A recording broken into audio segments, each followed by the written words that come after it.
Practice set का part 3 है, ठीक है। और उससे पहले सबसे एक ज़रूरी बात कि आप सबको हैप्पी न्यू फाइनेंशियल ईयर, क्योंकि 1 अप्रैल से जो 31 मार्च तक का हमारा ये फाइनेंशियल ईयर होता है, उस चीज़ के लिए आप सभी को happy new financial year day. क्योंकि आज 2 अप्रैल है, कल मेरी क्लास थी नहीं, तो इसी वजह से।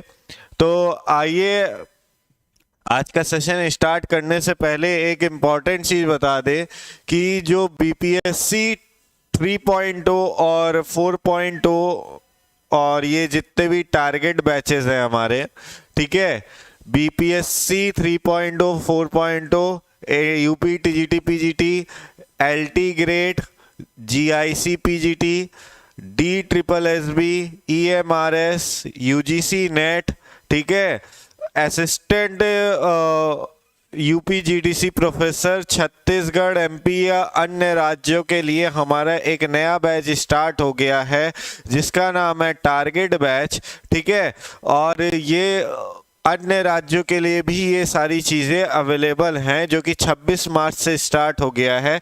आप लोग क्या करें, इस नंबर पर कॉल कर ले 9628959237 पर, ठीक है।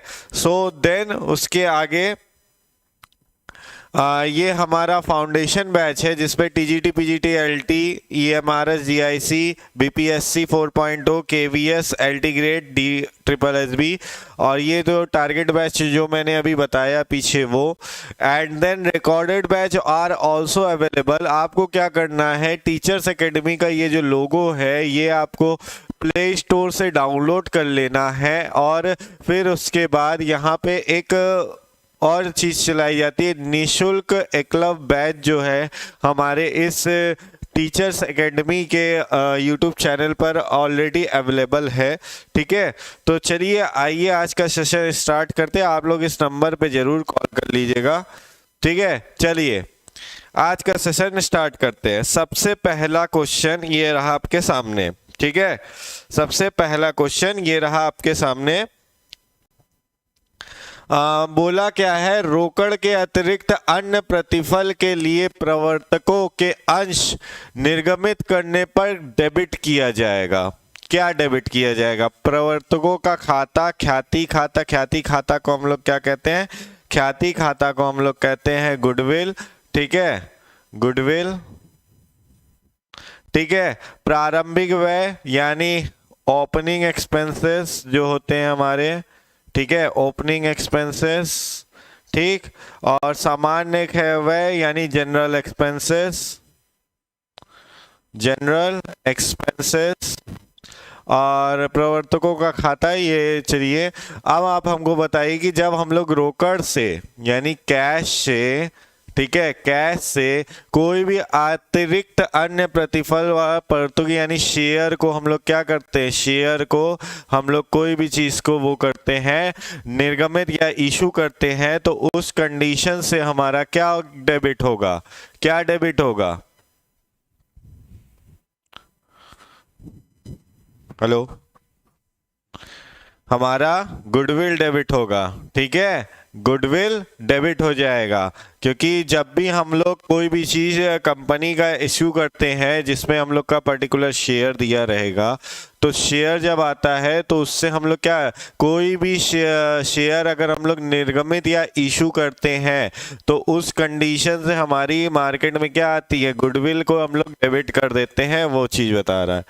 फिर इसके बाद अधिकार अंशों का आशय उन अंशों से होता है जिसमें कंपनी के उन अंशों से होता है जिन्हें कंपनी के प्रवर्तकों को निर्गमित किया जाता है, कंपनी के विक्रेताओं को निर्गमित किया जाता है या कंपनी के संचालकों को निर्गमित किया जाता है, या ऑप्शन नंबर डी के अंशधारियों को निर्गमित किया जाता है। अधिकार अंश किसे कहते हैं? अधिकार अंश सब्सक्राइब्ड शेयर्स को कहते हैं, ठीक है, से उन अंशों से होता है जो पर्टिकुलरली क्या होता है, कंपनी के प्रवर्तकों यानी कॉपरेट कर रहा है, सॉरी निर्गमित कर रहा है ना, तो इशू कर रहा है, इशू कर रहा है, क्या कर रहा है, इशूड कर रहा है, कि कंपनी के शेयर्स को क्या कर रहा है, सेल्स कर रहा है, या कंपनी के संचालकों को निर्गमित किया जाता है, संचालक को निर्गमित किया जाता है, ये तो कतई नहीं होगा। ठीक है, कंपनी के विद्वान अंशधारियों को निर्गमित किया जाता है, ये भी नहीं होगा। इन दोनों में से बताइए कौन सा होगा।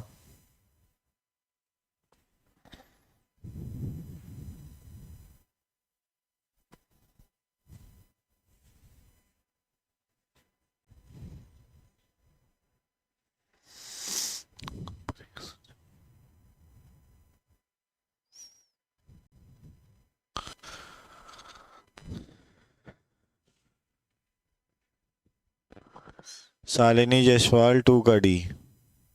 और कोई? सर आप टीजीटी एग्रीकल्चर की भी तैयारी कराते हो?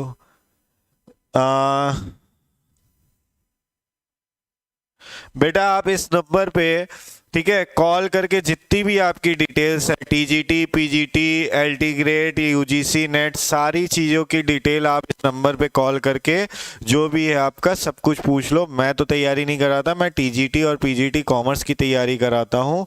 ठीक है, तो आप इसमें फ़ोन करके पूछ सकते हो।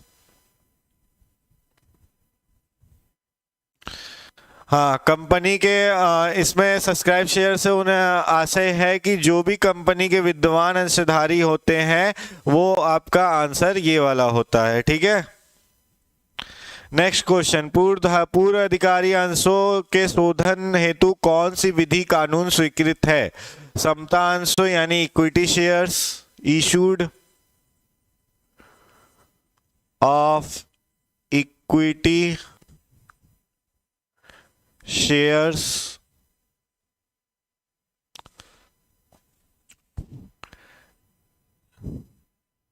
issued of debentures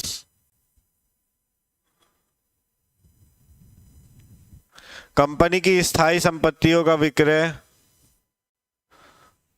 sold assets और सार्वजनिक निक्षेप, सार्वजनिक निक्षेप।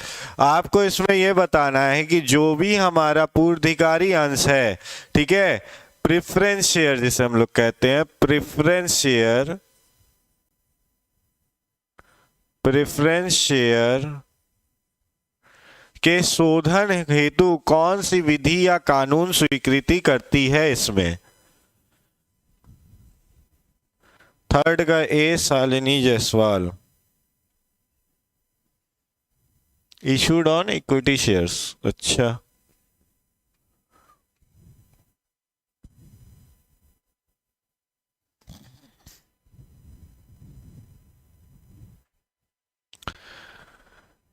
शालिनी जायसवाल जी आपका गलत है। हमेशा याद रखिएगा, जब भी हमारा प्रेफरेंस शेयर की बात करेगा तो उस कंडीशन में हमारा जो भी डिबेंचर्स जो होते हैं वो इशूड होते हैं। ठीक है, debentures is the right answer. आपका ऑप्शन नंबर बी आपका सही आंसर है। इसको सॉल्व करिए।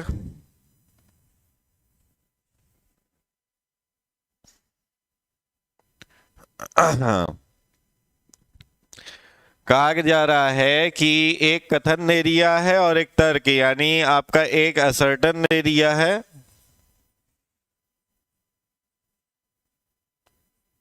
और एक आपका रीजन दे दिया है। पूछा है कि प्रत्येक अंशधारी, एवरी शेयर होल्डर को सब्सक्राइब्ड जिस कंपनी के अंश उसने खरीदे हैं उसे एक अंश प्रमाण पत्र प्राप्त करता है कि नहीं? जी हाँ, बिल्कुल। हर एक शेयर होल्डर जो होता है उसके पास यह अधिकार होता है कि वो कोई से भी कंपनी का शेयर खरीदे, उसके पास प्रमाण पत्र उसको मिलता है। चलो ये पॉइंट तो सही हो गया। अब तर्क देख लेते हैं कि अंश प्रमाण पत्र यानी अंशों के लिए जो कि अंश प्रमाण पत्र में अंशधारी के नाम में दर्ज है, उस अंशधारी का स्वतः निश्चयात्मक प्रमाण पत्र है या नहीं। ठीक है, तो इसमें देखो दोनों कथन यानी सॉरी ये असर्टन और ये रीजन दोनों सही है, तो हम इसमें ये लिखेंगे कि ए और आर दोनों सही है और आर की सही व्याख्या ए है, तो इसका आंसर ये ए वाला हो जाएगा। क्यों? क्योंकि जब भी हम लोग कोई भी कंपनी का शेयर इशूड करते हैं या खरीदते हैं तो हमारे पास सबसे पहली चीज एक प्रमाण पत्र आ जाता है। ठीक है, और उसके बाद जितने भी शेयर हमने लिए हैं उन सब के अंशधारी का स्वामित्व यानी उससे शेयर के जो हम वो होते हैं क्या अधिकार लेते हैं वो हमारा होता है। अंशों का हस्तांतरण का पंजीयन होता है कि नहीं। ठीक है, जो शेयर ट्रांसफर्ड होते हैं, शेयर जो ट्रांसफर्ड होते हैं, शेयर जो ट्रांसफर्ड होते हैं, क्या उनका रजिस्ट्रेशन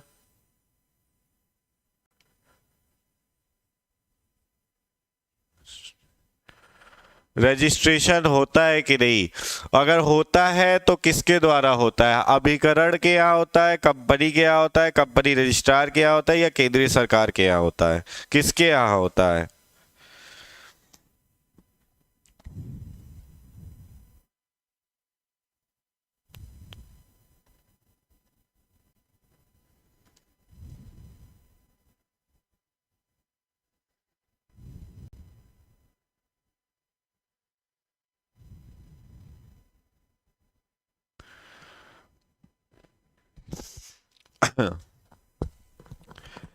सबसे पहली चीज कि जब भी हम लोग कंपनी का ट्रांसफर करते हैं, सॉरी शेयर का ट्रांसफर या रजिस्ट्रेशन करते हैं, वो हमेशा अभिकरण के यहाँ होता है, कंपनी के यहाँ नहीं होगा, कंपनी रजिस्ट्रार के यहाँ नहीं होगा, केंद्रीय सरकार के यहाँ तो बिल्कुल भी नहीं होगा। ठीक है, एक कंपनी 100 रुपए वाले 1000 डिबेंचर 7% पर इशूड करती है और वह चाहती है कि जो 10 वर्ष बाद विमोचनीय यानी ए के लिए इसकी कंपनी निम्नलिखित व्यय करने पड़े, यानी अभिगोपन कमीशन, दलाली, छपाई व विधि व्यय पूंजी की वार्षिक लागत होगी। तो एक बात जान लीजिए कि मैंने एक चीज बताई थी कि जब भी इस टाइप का क्वेश्चन आ जाए आंख बंद करके 7.3% पे लगा दीजिएगा। उसका रीजन ये है क्योंकि कोई भी पूंजी दर दी गई हो तो उसका यानी कोई भी पूंजी बोला गया हो तो उसका 7.3 वही लगता है, 7.3%। इसमें कुछ सॉल्व करने वाला नहीं है, ये नहीं कि पता चला आप लोग सॉल्व करने के लिए बैठ गए। ठीक है,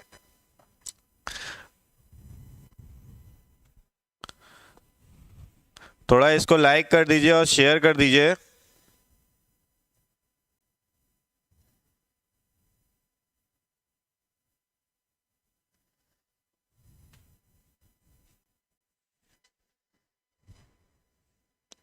शेयर वारंट धारक को निर्गमित किए जा सकते हैं।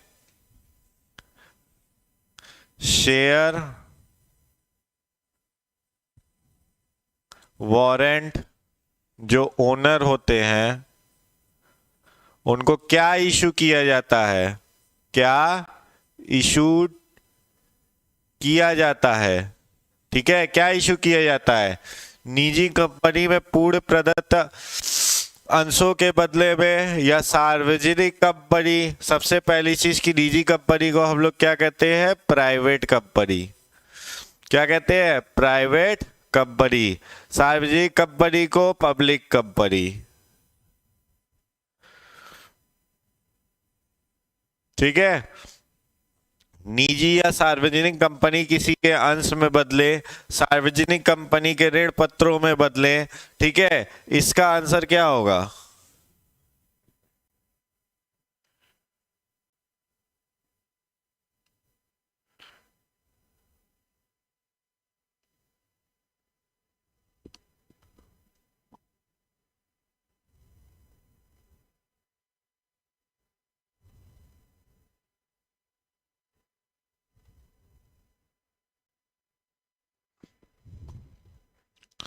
देखिए, जब भी हमको शेयर वारंट की बात करते हैं तो जो भी हम लोग शेयर लिए रहते हैं तो उस कंडीशन से जो ओनर होता है, ठीक है, जो भी ओनर होता है वो क्या करता है, वो इस सार्वजनिक कंपनी में पूर्ण प्रदत्त के अंशों को आराम से बदल सकता है।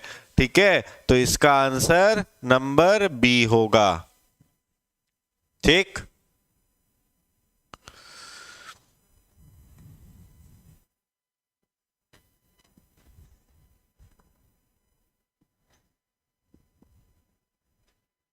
खातों का संबंध, इनकम, एक्सपेंस,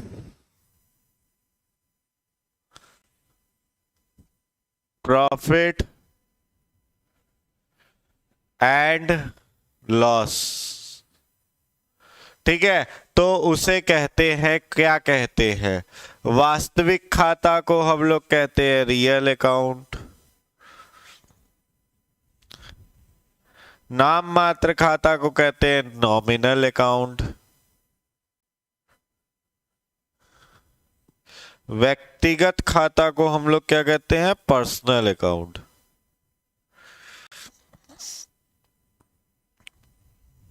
और उपरोक्त में से कोई नहीं, यानी नन ऑफ दीज।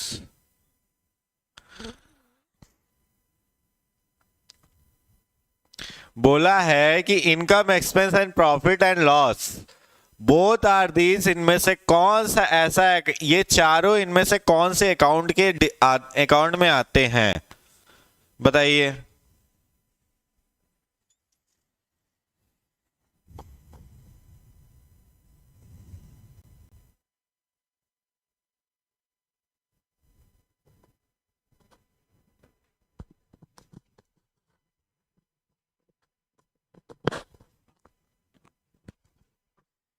देखिए, जब मैंने बताया था कि रियल अकाउंट की जब मैंने डेफिनेशन दी थी तो रियल अकाउंट में हमें ये बता था कि debits what's come in and credit what's goes out.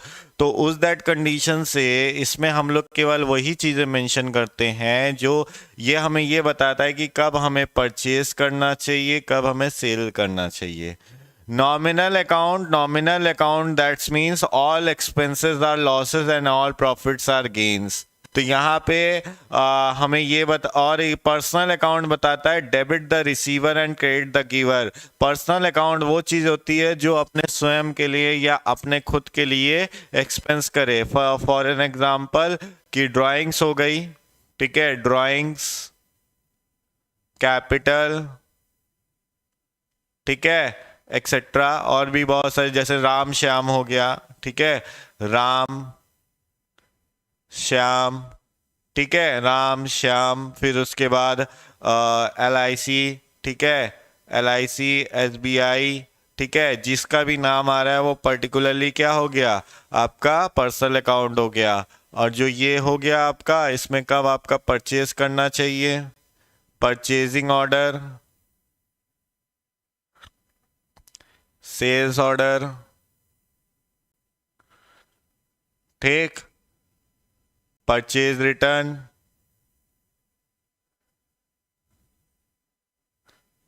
Sales return. ठीक है, तो इस कंडीशन से क्या होता है कि रियल अकाउंट में हमारा पर्टिकुलर ये चार के चारों चीज मेंशन होते हैं। अब बचा नॉमिनल अकाउंट। नॉमिनल अकाउंट में मैंने क्या कहा था कि जो भी हमारा ऑल प्रॉफिट्स आर गेन, और क्या क्या कहा था, ऑल प्रॉफिट्स आर गेन, तो उस कंडीशन से इनकम हो गया। मैं ये नहीं कह रहा हूँ कि मेरे रूल में आप प्रॉफिट और लॉस लिख के आया है, ये नहीं है, ठीक है। इनकम हो, प्रॉफिट हो, कैश हो, यानी जैसे अगर हम लोग कोई को रेंट पेड कर रहे हैं तो वो मेरे लिए लॉस है क्योंकि मैं अपने तरफ से दे रहा हूं। तो इसी तरीके से ये चार अकाउंट क्या होते हैं, नॉमिनल अकाउंट होते हैं। ठीक है,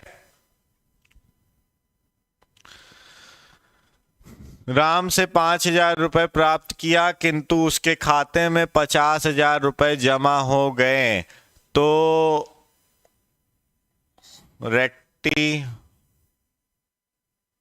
रेक्टिफिकेशन,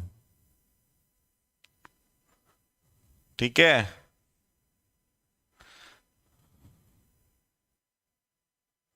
none of these.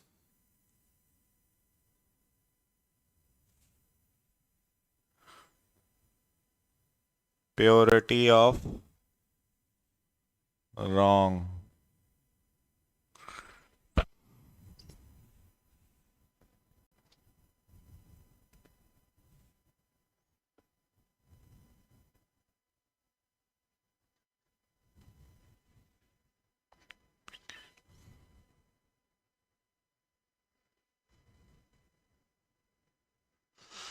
इसमें देखिए पूछा क्या है, राम ने 5,000 रुपए का जब वो कोई चीज खरीदा, 9 का ए। अच्छा ठीक है शालिनी जायसवाल जी, मैं बता रहा हूँ, आपका आंसर सही है, 9 का ए। ठीक है, भूल की अशुद्धि। हाँ, क्योंकि यहाँ पे 5,000 रुपए की एंट्री करनी थी, गलती से 50,000 रुपए की हो गई। ठीक है, तो उस हिसाब से ये गलती से रेक्टिफिकेशन हो गया। ठीक, यदि ऋण है, नगद शेष है और इक्विटी 300 है, तो फिर उस गियरिंग अनुपात में कितना होगा? नहीं नहीं, ये थोड़ा क्वेश्चन गलत है, एक सेकेंड, ये क्वेश्चन थोड़ा गलत आया है।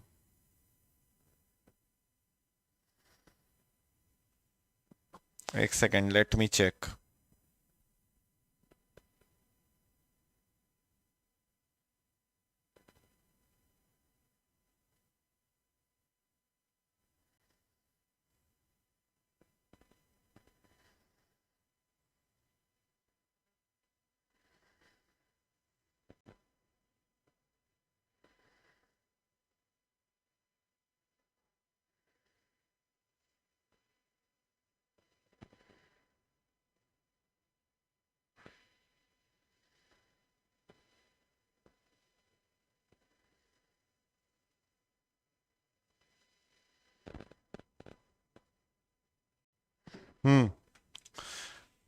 नगद शेष आपका 200 है। ठीक है, इक्विटी 300 है और गियरिंग 20 रुपए है। कितना है? 20 रुपए। ठीक है, तो उस कंडीशन से अनुपात कितना होगा? ये एक क्वेश्चन यूजीसी नेट का है। किसका है? यूजीसी नेट का है। ठीक है, तो इसको सॉल्व करना पड़ेगा। ठीक है, इसका एक फॉर्मूला होता है। ठीक है, तो वो चीज हम बता दे रहे हैं। नगद शेष, ये नगद कितना है हमारा? 200 रुपए। ठीक है, प्लस हमारी गियरिंग कितनी है? 20 रुपए। ठीक, और फिर इसके बाद 300 में से 20 माइनस कर देंगे तो ये आ गया 280। तो 220 डिवाइडेड बाई 280, सॉल्व कर दीजिए। 11 और ये आ गया आपका 14। ये आपका आ रहा है कम लमसम 40% तक समथिंग आएगा। ठीक है, अप्रॉक्स आएगा आपका ये 39.95 समथिंग अराउंड। जब इसका 11/14 इंटू 100 करेंगे तो उस कंडीशन से ये आएगा आपका इतना, लेकिन अप्रॉक्स लेके 40% तक ये आ गया आंसर आपका। ठीक है, इसका यही तरीका होता है एक तो निकालने का। ठीक, तरलता का सबसे सटीक प्रशिक्षण, त्वरित अनुपात, चालू अनुपात, पूर्णता तरल अनुपात।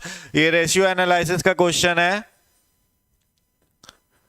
रेशियो एनालिसिस का क्वेश्चन है, और ये लास्ट ईयर यूपी पीजीटी में ये पूछा गया था।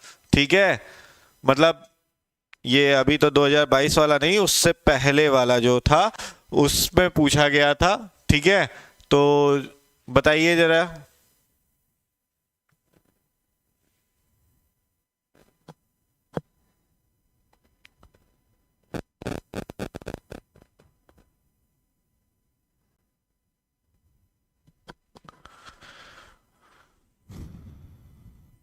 क्विक रेशियो इसको कहते हैं।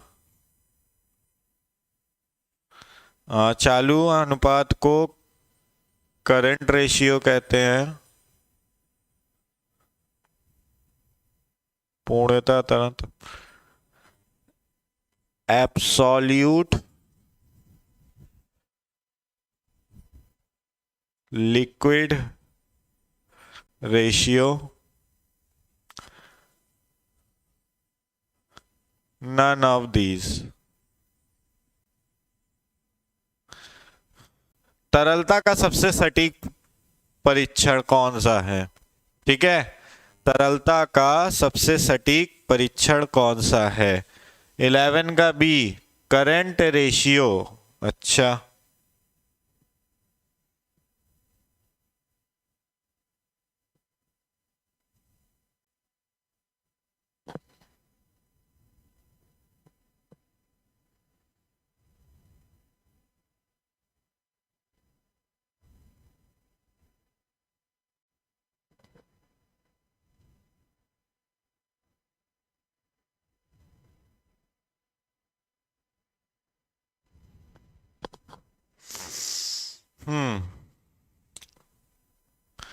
हाँ ठीक है, current ratio.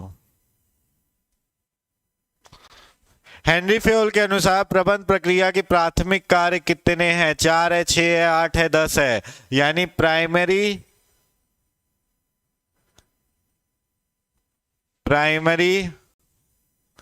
Functions how many in the Henry Fayol के अकॉर्डिंग?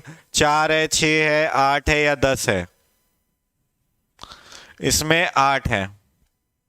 ठीक है, 8।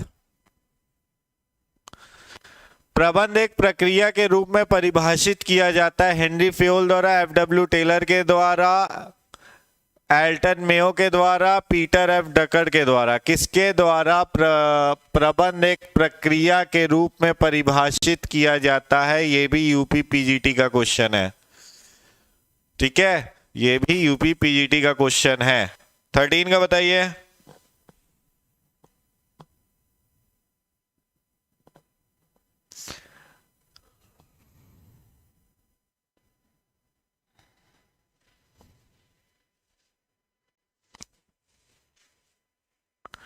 ट्वेल्व का 10 नहीं होगा, 8 है। हेनरी फ्योल के अकॉर्डिंग प्रबंध प्रक्रिया की जो प्राइमरी फंक्शन होते हैं बेटा, उसमें 8 आपके प्रबंध प्रक्रियाएं होती हैं, ना कि 10। ठीक है, 8 प्रबंध प्रक्रियाएं होती हैं।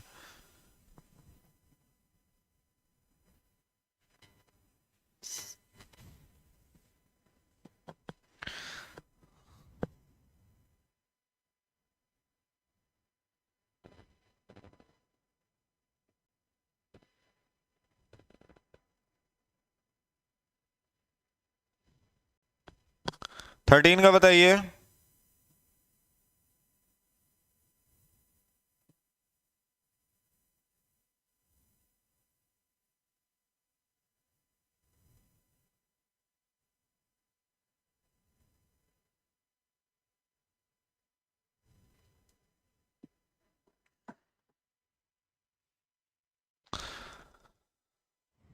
इसमें हेनरी फ्योल के द्वारा प्रबंध को परिभाषित किया जाता है। ठीक है, आर्थिक आदेश मात्रा क्या है? व्हाट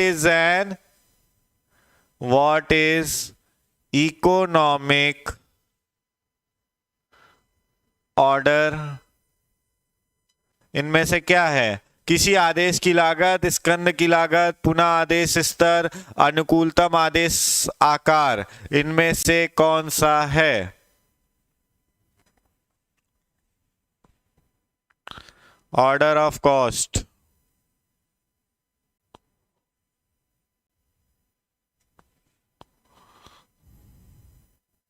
स्कंद की लागत।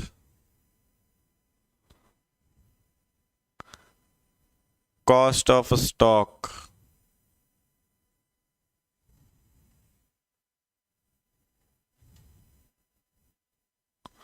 Only for order. अनुकूलतम आदेश।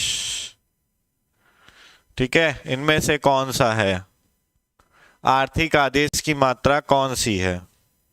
इसमें है ऑर्डर ऑफ कॉस्ट। ठीक है, इकोनॉमिक ऑर्डर हमें यह बताता है कि जितना हमारा ऑर्डर आएगा उसी के अकॉर्डिंग कॉस्ट लगाई जाएगी। ठीक है,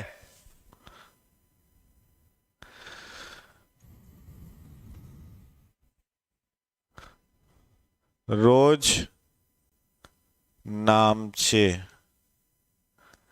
रोज नामचे में खाने बनाए जाते हैं। कितने खाने बनते हैं? 4, 5, 6, 8।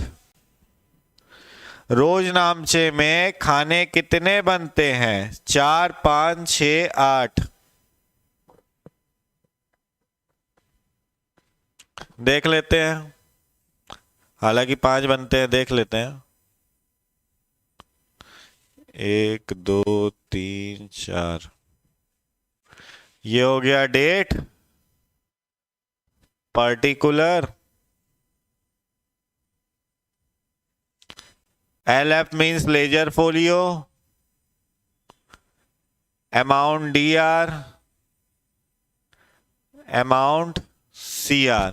ठीक, अमाउंट DR, अमाउंट CR। 1, 2, 3, 4, 5।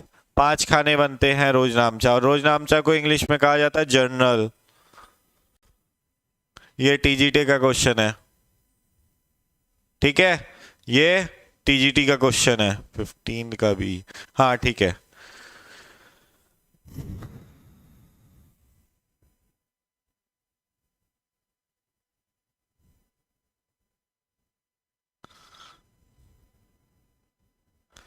एक और बार आप लोग देख लीजिए कि जो हमारे टीचर्स एकेडमी प्लेटफॉर्म में BPSC 3.0, 4.0, UP, TGT, PGT, LT grade, GIC, PGT, DSSS, EMRS, UGC, net, JRF, assistant professor UP, GDC, Chhattisgarh MP, ये टारगेट बैच चलाया गया है हम लोग के तरफ से 26 मार्च को, ठीक है। और अन्य स्टेट यानी जो अनदर स्टेट्स हैं, चाहे वो चंडीगढ़, उड़ीसा हो, हरियाणा हो, दिल्ली, बिहार, मध्य प्रदेश, झारखंड, यहाँ के भी टीचिंग से रिलेटेड जो भी वैकेंसीज आती है उन सब की यहाँ पे प्रिपरेशन कराई जाती है।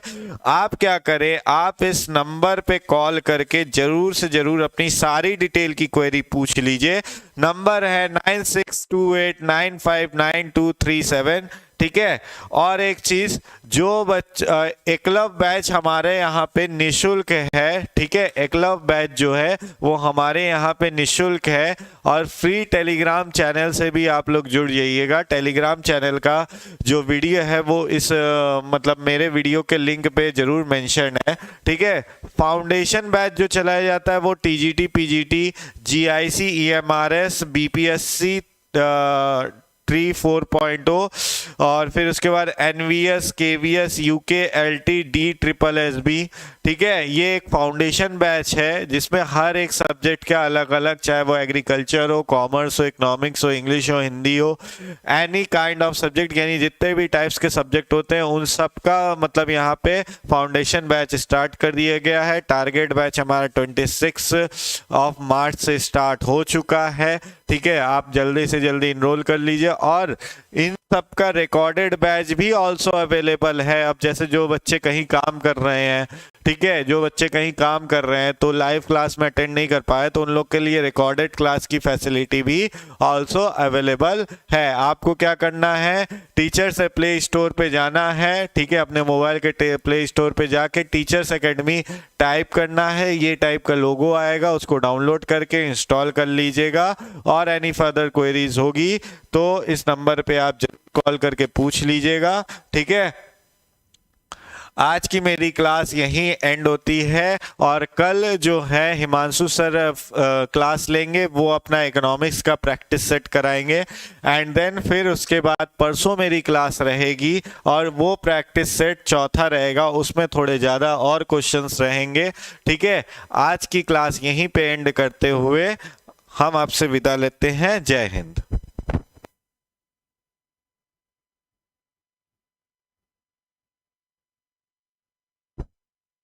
बेटा एकलव्य बैच में सारी फैसिलिटीज ऑल्सो अवेलेबल है, चाहे EMRS हो या any kind of subject.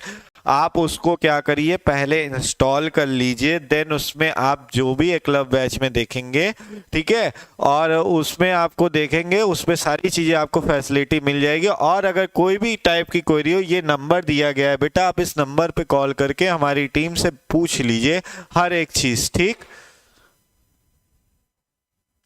Any कोई doubts?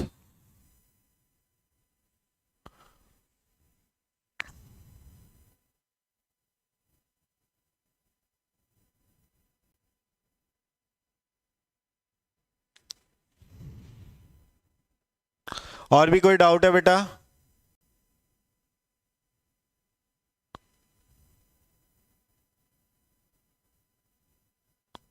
Okay, thank you so much.